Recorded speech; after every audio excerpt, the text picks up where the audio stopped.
누가복음 10장 1절에서 6절까지 말씀. 누가복음 10장 1절에서 6절까지 우리 찾으셨으면 교독하겠습니다. 그 후에 주께서 따로 70인을 세우사 친히 가시려는 각 동네와 각 지역으로 둘씩 앞서 보내시며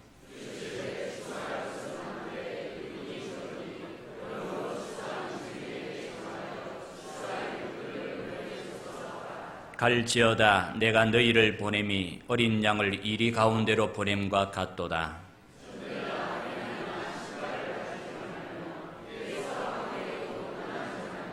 어느 집에 들어가든지 먼저 말하되 이 집이 평안할지어다 하라. 만일 평안을 받을 사람이 거기 있으면 너희의 평안이 그에게 머물 것이요 그렇지 않으면 너희에게로 돌아오리라. 아멘. 옆에 있는 분들하고 인사하겠습니다. 오늘도 잘 나오셨습니다. 한 번만 더 합시다. 큰 은혜 받읍시다. 전 세계에서 가장 유명한 사람 중 한 명인 오프라 윈프리라는 사람이 있습니다. 이 사람의 영향력이란 얼마나 대단한지 몰라요. 그녀가 한번 방송을 하게 되면 엄청나게 많은 사람들이 시청을 하게 된다고 합니다. 또한 그 사람이 방송에서 소개를 하는 책은 다음날 베스트셀러가 된다고 그래요. 그녀가 고안에 관한 얘기를 하면 다음날 기부금이 엄청나게 들어온다고 합니다. 그렇다면 여러분, 오프라와 같은 일을 하고 말을 하는 방송인들이 전 세계적으로 넘쳐나지만 유독 그녀만이 이런 힘을 발휘하는 이유가 무엇일까요? 그것은 자신의 일을 사명이라고 생각하고 있기 때문입니다. 그녀의 자서전인 이것이 사명이다라는 그 책에 보면 사명인 것을 알 수 있는 4가지 방법에 대해서 소개를 하고 있습니다. 첫째는 남들보다 더 가진 것이 있다면 그것은 축복이 아니라 사명이다라고 그렇게 말을 하고 있습니다. 우리는 어떻게 생각을 합니까? 내가 남들보다 더 가졌으면 그것은 축복받았다라고 그렇게 생각을 합니다. 그러나 오늘 이 오프라는 그렇게 생각을 하고 있지 않다라는 거예요. 그는 내가 다른 사람들보다 더 많이 가졌으면 그것은 축복이 아니라 나에게 주어진 사명이라는 거예요. 내가 가진 것을 나누어 줘야 될 하나님의 사명이라는 것입니다. 두 번째는 남들보다 아픈 상처가 있다면 그것은 고통이 아니라 사명이다라고 그렇게 말씀을 하고 있습니다.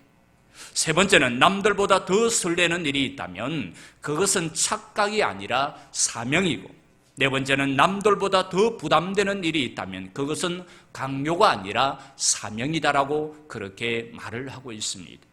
그러면서 그녀는 성경에 나오는 모세를 롤 모델로 삼아 사명을 발견하고 성공을 이루었다라고 그렇게 고백을 하고 있습니다. 그렇다고 한다면 여러분, 오늘 우리의 사명은 무엇이겠습니까? 지금 주님께서는 여러분들에게 어떤 재능을 주셨고 어떤 아픔을 주셨습니까? 여러분을 설레게 하고 행동하게 만드는 일들은 무엇입니까? 그것이 바로 다름 아닌 사명인 것입니다. 주님은 우리 혼자 구원받고 천국 가는 것을 원하지 않습니다. 우리가 이 땅에서 하나의 미랄로 빛과 소금으로 쓰임받기를 원하시는 것입니다. 여러분, 이번 주간은 우리나라 고유 명절인 추석이 있는 주간입니다. 이번에는 추석 명절 연휴가 길기 때문에 아마도 많은 사람들이 고향을 찾을 걸로 그렇게 생각이 되었습니다. 오늘도 이 자리에 부모님을 찾아서 여기까지 오신 자녀들이 보였습니다. 여러분, 추석이 되면 장점이 무엇입니까? 그동안 찾아보지 못한 부모님을 찾아볼 수가 있다는 거예요. 또한 형제와 이웃들을 만날 수 있고 맛있는 음식을 만들어서 함께 나누어 먹을 수가 있다는 겁니다. 그렇다면 단점은 무엇일까요? 단점은 여자들의 음식장만일 것입니다. 그래서 특히 며느리들은 명절 전날부터 음식을 장만하느라 얼마나 고생을 하는지 모릅니다. 우리나라는 옛날부터 남자들은 명절이 되면 한복을 입고 놀았습니다. 그래서 윷놀이를 비롯한 여러 가지 놀이를 하면서 그렇게 시간들을 보냅니다. 그러나 여자들은 시간마다 때마다 음식을 만들어서 갖다 바쳐야만 합니다. 얼마나 힘이 들겠습니까? 그래서 명절을 보내고 돌아오면 대부분의 여성들은 몸살을 앓거나 아니면 파김치가 된다고 합니다. 오늘날은 명절을 보낸 이후에 이혼율이 급증을 하고 있다는 겁니다. 그만큼 여러분 명절을 보내기가 힘들다라는 거예요. 그런데 여러분, 그나마 우리 믿는 사람들이 괜찮은 것이 있다면 무엇입니까? 제사를 지내지 않는다라는 거예요. 명절 때 제사만 지내지를 않더라도 얼마나 수고를 들게 되는지 모릅니다. 한결 수월하죠. 여러분, 믿는 가정에 시집 온 것을 큰 축복이라는 것을 믿으시기 바랍니다. 믿는 가정에 시집 온 것이 축복이에요. 우리 가정에 며느리로 들어오는 여자들은 복받은 사람들이에요. 그런데 여러분, 우리가 이 추석 명절을 보내면서 한 가지 명심해야 할 것이 있습니다. 그것은 추석 명절은 하나님이 우리에게 주신 복음 전도의 기회라는 것입니다. 오늘 말씀에 보면 예수님께서 70인의 전도일을 파송하시는 모습을 볼 수가 있습니다. 예수님은 70명의 사람들을 뽑으셨어요. 그리고는 그 70인을 둘씩 나누어서 각 동네와 각 지역으로 보내시면서 사명을 줍니다. 그 사명이란 무엇인가? 전도하는 거예요. 그러자 이 전도의 사명을 받은 사람들이 각 동네와 각 지역으로 가서 자신의 사명을 감당한 이후에 돌아와서 고백한 말이 무엇입니까? 17절에 보면 70인이 기뻐하며 돌아와 이르되 주여, 주의 이름이면 귀신들도 우리에게 항복하더이다 라고 말합니다. 너무나 신이 나고 좋은 거예요. 왜냐하면 주님의 이름으로 나아가서 전도를 하니까 귀신들이 굴복을 하더라는 거예요. 귀신들도 자신들에게 항복을 하더라는 것입니다. 그러자 이 말을 들은 예수님께서 그들을 향해 뭐라고 말씀하시는가 하면 20절에 보면 귀신들이 너희에게 항복하는 것으로 기뻐하지 말고 너희 이름이 하늘에 기록된 것으로 기뻐하라라고 그렇게 말씀하고 있습니다. 성도 여러분, 오늘 여러분들은 추석 명절을 맞이해서 각각의 고향과 지역으로 파송을 받은 사명자들입니다. 그렇기 때문에 우리는 이 사명을 잘 감당해야 합니다. 특히 우리나라 고유 명절인 추석이나 설이 되면 귀신이 활동을 하며 사단이 역사를 하는 때입니다. 그러므로 그때일수록 우리가 해야 할 사명이 무엇인가? 바로 이 전도인 것입니다. 믿지 않는 내 가족과 친척들 그리고 이웃들에게 복음을 전하는 것입니다. 이번 추석 명절을 맞이해서 하나님이 우리에게 주신 이 전도의 사명을 감당하시는 우리 성도들이 되시기를 주님의 이름으로 간절히 축원합니다. 그렇다면 하나님이 우리에게 주신 사명인 전도는 무엇인가? 첫째로 전도는 다시 오실 주님을 우리가 예비하는 일입니다. 성경은 세례 요한을 일컬어서 여자가 낳은 자 중에서 가장 위대하다고 말을 하고 있습니다. 그 이유는 무엇인가? 그가 메시아가 오실 길을 예비했기 때문입니다. 당시 세례 요한의 전도와 제자들의 전도가 주님이 가실 길을 미리 예비한 것이라면 오늘날의 전도는 누구를 위한 예비의 일인가? 다시 오실 주님을 예비하는 일인 것입니다. 예수님은 이 땅에 반드시 다시 오신다고 했습니다. 그러므로 우리는 그때를 준비해야 하는 것입니다. 그런데 그때를 준비하는 것이 무엇인가? 전도하는 것입니다. 다시 말해 하나님이 우리에게 주신 사명을 감당하는 것입니다. 여러분, 오늘날의 종말론자들이 잘못된 것이 무엇입니까? 그들은 자기가 천국 가기 위해 욕심을 부리면서 준비만 했지 전도하는 일에는 소홀히 했다라는 것입니다. 정말 우리가 주님이 오실 날을 기다리고 맞이하기 원하는 신부의 마음이라면 요란한 치장보다는 성실하게 자신의 삶을 살아가면서 기름을 준비해야만 하는 것입니다. 마태복음 24장 14절에 보면 이 천국 복음이 모든 민족에게 증언되기 위하여 온 세상에 전파되리니 그제야 끝이 오리라 라고 했습니다. 그러므로 우리가 주님이 다시 오실 그날을 준비하는 가장 아름다운 일은 전도하는 거예요.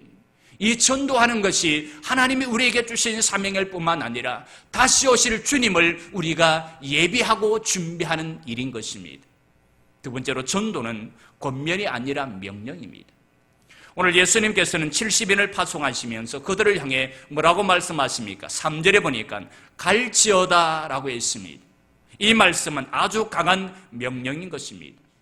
여러분, 세상의 법은 주로 하면 죄를 범하게 되어 있지만 하나님의 법은 주로 안 하면 죄를 받게 됩니다.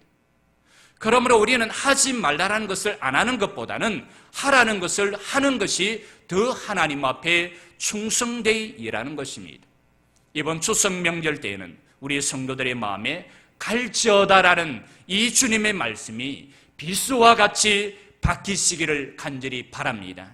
내 심령 가운데 하나님의 말씀인 갈지어다라는 이 말씀이 정말 비수와 같이 박혀야 되는 거예요. 그래서 우리는 고향을 향해 출발하기 전부터 이 말씀이 생각나야 합니다. 그리고는 꿈속에서도 잠자리에서도 심지어는 길을 걸으며 빨대를 하다가도 또는 믿지 않는 형제들과 친척들과의 대화를 나눌 때도 이 말씀이 생각이 나야 하는 것입니다. 갈지어다라고 했는데 그렇다면 우리가 가서 무엇을 하라는 것입니까? 추수를 하라는 것입니다. 여러분, 우리가 추수를 하는 것은 다 익은 것을 거두어 드리는 것을 말합니다. 세상에 보면 지치고 상한 마음을 품은 채 진정 하나님의 도움밖에는 바랄 것이 없어 추수되기만을 기다리는 사람들이 얼마나 많이 있는지 모릅니다. 그런데 오늘 우리는 어떻게 생각을 합니까? 이제는 추수할 것이 없다고 생각을 하는 거예요.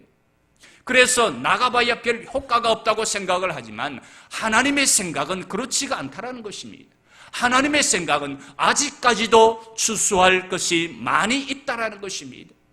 그래서 우리가 남만 갖다 대면 사람이 주님께로 돌아올 사람들이 너무나 많이 있다는 거예요. 요한복음 4장 35절을 보면 너희는 넉 달이 지나야 추수할 때가 이르겠다 하지 아니하느냐. 그러나 나는 너희에게 이르노니 너희 눈을 들어 밭을 보라 희어져 추수하게 되었도다라고 했습니다. 이 말씀은 우리가 생각해 보기에 추수할 것이 아주 멀었다고 생각을 한다는 거예요. 아직 넉 달이 남았다. 내 형님은 아직 예수를 믿을 때가 되지 않았다고 생각을 합니다. 내 친정아버지, 내 부모는 아직까지 예수를 믿을 때가 되지 않았다고 생각을 한다는 것입니다. 그러나 우리 하나님의 생각은 그렇지가 않다는 것입니다. 하나님의 생각은 지금이 바로 추수할 때라는 거예요. 그러므로 성도 여러분, 우리가 추수할 때는 지금 바로 있다라는 것을 잊지 마시기를 바랍니다. 우리는 지금 눈을 들어 밭을 바라보아야 합니다. 눈을 들어 우리가 전도할 대상들을 바라보아야 합니다. 저들은 겉으로는 그리스도를 거부해도 그들의 마음은 주가 필요한 것입니다. 그러므로 오늘 우리 성도들은 눈을 들어 여러분의 가정을 보시기를 바랍니다. 친척들을 바라보세요. 이웃들을 바라보시고 친구들을 바라보시기를 바랍니다. 그리고 직장과 여러분의 옆자리에 있는 사람들을 바라보시기를 바랍니다. 중요한 것은 우리가 어디를 보아도 모두가 다 주님이 필요한 사람들이라는 것입니다. 세 번째는 전도는 싸움입니다. 3절에 보면 갈지어다 내가 너희를 보냄이 어린 양을 이리 가운데로 보냄과 같도다라고 했습니다. 여러분, 오늘 우리가 남만 갖다 댄다고 해서 다 수확을 할 수가 있다면 전도를 못할 사람들이 누가 있겠습니까? 하지만 전도는 이와 같이 쉽게 되는 것이 아닙니다. 우리가 남만 갖다 대면 저들이 돌아오는 것이 아니라는 것입니다. 왜 전도의 상급이 큽니까? 하나님께서는 우리에게 상급을 주시는데 이 전도의 상급에 대해서 얼마나 크게 주시는지 몰라요. 그 이유가 무엇인가? 그만큼 전도가 어렵다라는 것입니다. 우리가 운동을 하거나 아니면 어떤 일을 할 때에 힘이 들면 들수록 더 큰 상을 줍니다. 그 이유는 무엇인가? 그만큼 힘이 들기 때문에 더 큰 보상을 해 주시는 것입니다. 마찬가지로 우리의 전도도 힘이 들기 때문에 하나님께서는 더 큰 보상을 우리에게 해 주신다라는 것입니다. 그렇다면 우리가 전도할 사람들이 사는 곳은 어떤 곳인가? 이리들과 늑대들이 살아가고 있는 세상 한가운데입니다. 그렇기 때문에 우리가 저들을 이끌어낸다는 것은 그렇게 쉬운 일이 아닙니다. 하지만 분명한 것은 우리는 저들을 이끌어낼 수가 있다는 것입니다.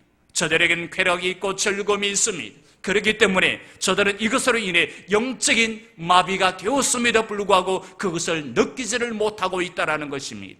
잠언 1장 15절에 보면 내 아들아 그들과 함께 길에 다니지 말라. 네 발을 금하여 그 길을 밟지 말라. 대저 그 발은 악인으로 달려가며 피를 흘리는데 빠름이라 라고 했습니다. 이사야 59장 6절에 보면 그 행위는 죄악의 행위라. 그 손에는 포악한 행동이 있으며 그 발은 행악하기에 빠르고 무지한 피를 흘리기에 신속하며 그 생각은 악한 생각이라. 황폐와 파멸이 그 길에 있으며 그들은 평강의 길을 알지 못하며 그들이 행하는 곳에는 정의가 없으며 굽은 길을 스스로 만드나니 무릇 이 길을 밟는 자는 평강을 알지 못하느니라 라고 했습니다. 이 말씀들은 넉대나 이리의 굴에 살아가고 있는 사람들의 모습을 말씀해 주고 있는 것입니다. 저들에게는 한 치의 양보도 없습니다. 그리고 자기가 손해보는 일은 죽어도 하지 않는 사람들입니다. 그런데 교회 안에도 이와 같은 사람들이 얼마나 많이 있습니까?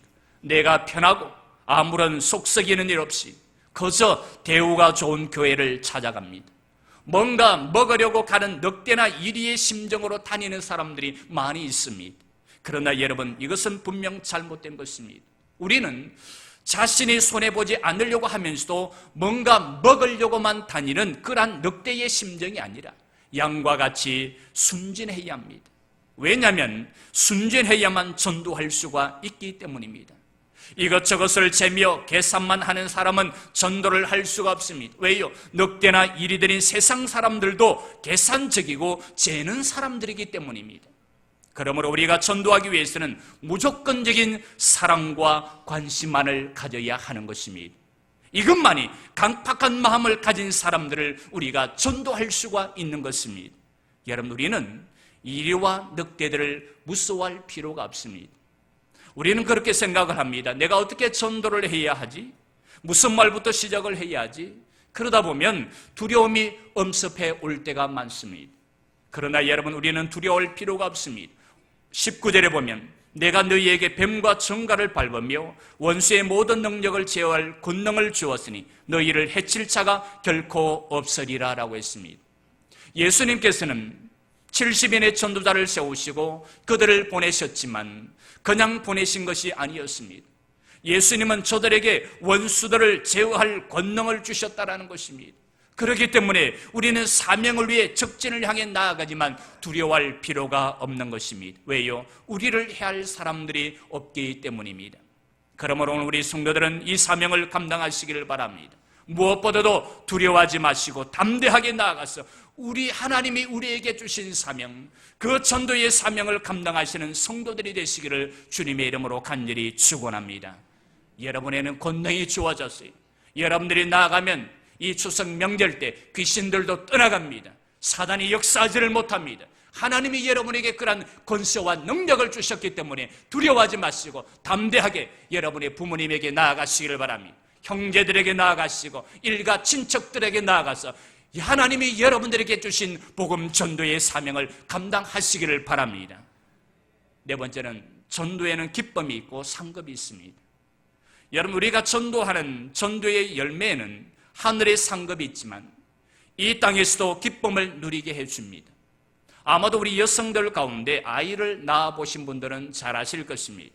아이를 낳았을 때의 그 기쁨과 감격, 아마도 그것은 낳아보지 않은 사람들은 느낄 수가 없을 것입니다.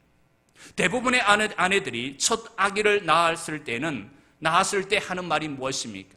나는 다시는 아이를 낳지 않겠다라고 장담을 합니다. 왜요?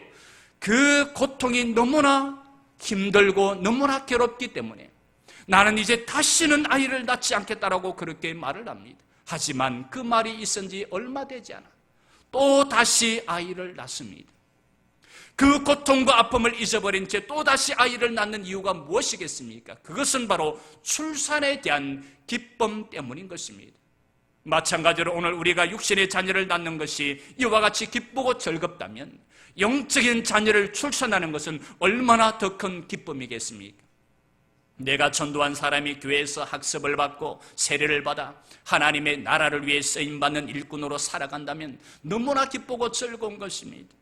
이런 기쁨은 느껴보지 않으신 분들은 알 수가 없습니다. 다시 말해 전도를 해보지 않으신 분들은 알 수가 없는 것입니다. 그러므로 오늘 우리 성도들도 이 기쁨을 누리게 되시기를 바랍니다. 금번 추석 명절 때 한 사람도 빠짐없이 전도를 하여 영적인 자녀를 낳는 출산의 기쁨을 누리게 되시기를 주님의 이름으로 간절히 축원합니다. 두 번째로 전도자는 기도로 철저하게 무장을 해야 합니다. 여러분, 전도가 영적인 싸움이라면 우리가 그 싸움에서 이기기 위해서는 어떻게 해야겠습니까? 기도하지 않으면 안 되는 것입니다. 저는 오늘 우리 성도들이 추석 명절을 맞이해서 고향을 갈 때에 먼저 기도로 준비했으면 좋겠습니다. 왜냐하면 사람들이 모이는 곳에서는 언제나 영적인 싸움이 일어나기 마련인 것입니다. 특별히 믿지 않는 가족들이나 믿지 않는 친척들이 많이 있는 가정에서는 더 힘이 들고 어려울 것입니다. 그래서 더 큰 영적인 싸움이 벌어지게 되는 것입니다. 하지만 여러분, 우리는 이 영적인 싸움에서 결코 져서는 안 됩니다. 육신의 싸움은 질 수가 있지만 영적인 싸움은 우리가 반드시 이겨야 하는 것입니다. 그렇다면 그 영적인 싸움에서 이기기 위해서는 어떻게 해야 하겠습니까? 우리가 기도로 철저하게 무장을 해야 한다는 겁니다. 오늘 보면 2절에 보면 이르시되 추수할 것은 많되 일꾼은 적으니 그러므로 추수하는 주인에게 청하여 추수할 일꾼들을 보내주소서 하라라고 했습니다. 이 말씀은 교인은 많되 전도자는 적음을 말해주고 있는 것입니다. 다시 말해 성도는 많지만 사명을 감당해야 할 사람들은 적다라는 것입니다. 그러므로 그 사명을 감당할 사람을 위해 우리는 기도해야 한다는 것입니다. 사실상 전도도 혼자 하면 힘이 들어요. 그렇기 때문에 동력자가 있어야 하는 것입니다. 바울은 하나님이 주신 복음 전도의 사명을 감당할 때 혼자 하지 않고 동력자를 통해 일을 한 것처럼 우리도 이와 같이 동력자들이 필요한 것입니다. 그렇기 때문에 우리는 함께 동력할 사람들을 붙여달라고 기도해야 하는 것입니다.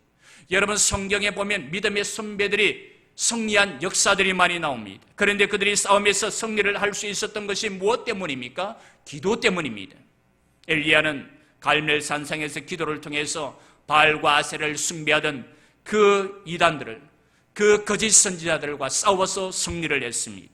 유다의 왕이었던 여호사밧 역시도 모압과 암몬 자손들의 연합군들을 무엇으로 물리쳤는가? 기도로 물리쳤다고 했습니다. 에스더에 보면 에스더 역시도 기도로서 하만과 적들을 물리쳤습니다. 여러분 보세요. 이들은 모두가 다 기도로서 철저하게 무장함으로 싸움에서 승리를 할 수가 있었던 것입니다. 여러분, 성도에게 있어서 기도의 파워가 얼마나 대단한 줄 아십니까? 기도는 근심과 염려, 고통과 절망을 확실하게 퇴치하는 최고의 명약입니다. 기도는 하나님의 보좌를 움직일 수 있는 유일한 믿음의 열쇠가 됩니다. 기도는 하나님의 뜻을 찾아낼 수 있는 탁월한 레이더망입니다. 기도는 귀신들과 마귀를 결박하고 추방하는 강력한 영적 무기이기도 합니다. 기도는 감사하는 마음을 끊임없이 샘솟게 하고 언제나 마르지 않는 영적인 능력의 샘터가 되는 것입니다. 그러므로 바울은 우리를 향해 이렇게 말씀합니다. 그러므로 기도를 계속하고 기도에 감사함으로 깨어 있으라라고. 알라바마주의 한 도시에서 어떤 목사님이 오늘날 주일 설교를 준비하는 중에 있었다고 합니다. 그런데 동네의 한 가게로 가서 젊은이 한 사람을 그리스도께 인도하라는 깊은 감동을 받게 됩니다. 그는 순복하고 설교 준비를 중단한 뒤 가게로 가서 그 젊은이에게 대화를 청하고 그를 그리스도에게로 인도하였습니다. 그 청년이 집으로 돌아갔을 때 그 청년의 가족은 식사 중이었습니다. 그러나 그의 아버지는 식사를 하지 않으시고 응접실에 홀로 계신 것을 보았습니다. 아들이 아버지에게 다가가서 말을 합니다. 아버지, 저는 저 아래 가게에서 몇 분 전 예수 그리스도를 나의 구주로 영접했습니다라고 말했습니다. 그러자 아버지는 눈물을 흘리며 이렇게 말합니다. 내 아들아, 나는 24시간 전에 너의 구원을 위해 너무도 큰 마음의 짐을 지고 금식하며 기도하기 시작했단다.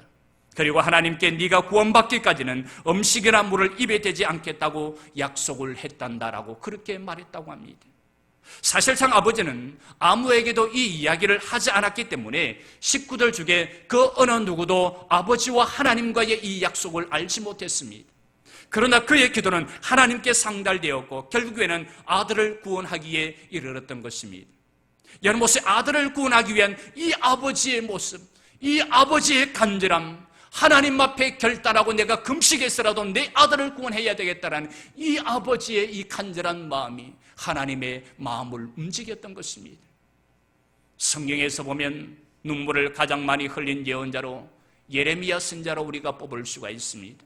그는 요시야 왕 13년에 하나님의 부름을 받고 예언자가 되었습니다. 당시 이스라엘은 하나님의 뜻을 거역함으로 극에 달한 죄악상을 보였습니다. 그러자 하나님은 이스라엘에게 큰 시련을 주게 됩니다. 당장 그들에게 기근이 닥쳐왔습니다. 또한 외세의 침입이 시작되었습니다. 그랬을 때 이스라엘은 풍전등화의 위기에 처하게 됩니다. 그러자 바다에 침몰하는 거대한 함성과 같던 이스라엘을 바라보며 예레미야는 눈물의 기도를 하나님 앞에 드립니다. 그리고 마침내 그 기도가 하늘에 상달되어 하나님은 예레미야의 눈물의 기도를 들으시고 이스라엘을 구원해 주셨습니다.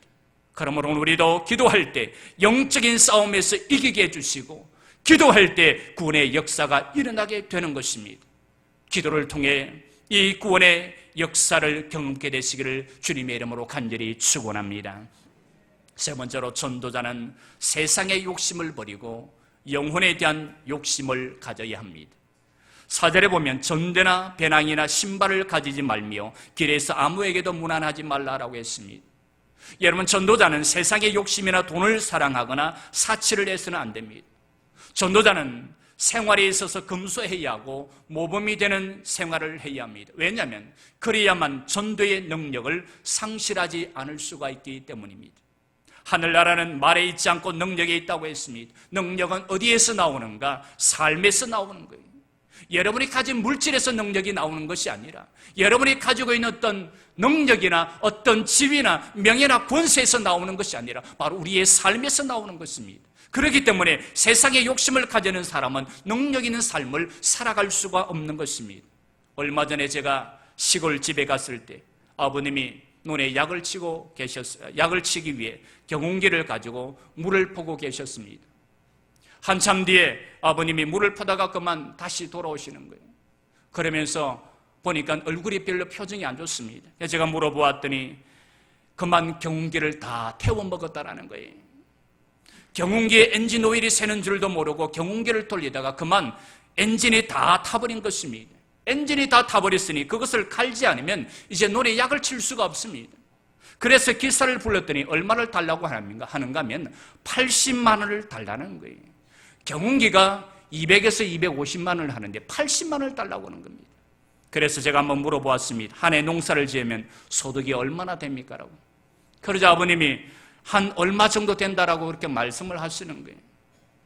제가 계산을 해보니 약값을 비롯해 고장난 수리비 이렇게 따지니까 이득이 없는 거예요. 하지만 그런데도 불구하고 농사를 계속해서 짓는다라는 것입니다. 그런 모습을 보면서 제가 느낀 것이 무엇이었는가 하면 하나님이 우리에게 맡겨주신 사명도 마찬가지라는 것입니다. 전도자가 세상에 대한 욕심을 가지게 되면 결코 전도를 할 수가 없다는 거예요.